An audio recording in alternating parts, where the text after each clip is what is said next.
मौत के सौदागर इंसानी स्मगलर्स को गिरफ्तार कर लिया गया।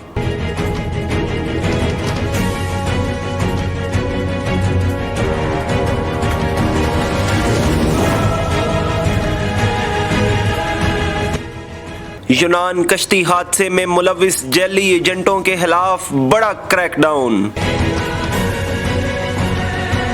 20 से जायद इंसानी स्मगलरों के खिलाफ मुकदमा दर्ज कर लिए गए।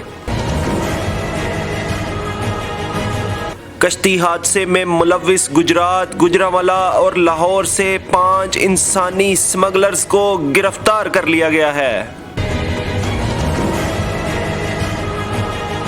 डायरेक्टर जनरल FIA ने इंसानी स्मगलर्स के खिलाफ कार्रवाइयां तेज करने का हुक्म दे दिया। मजीद मुल्जिमान की गिरफ्तारी के लिए FIA लाहौर, गुजरात, गुजरांवाला, इस्लामाबाद और रावलपिंडी में टीमें तश्कील दे दी गईं।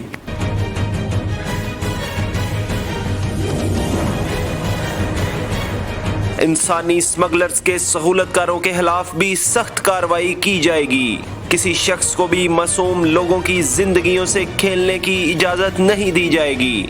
तर्जुमान FIA।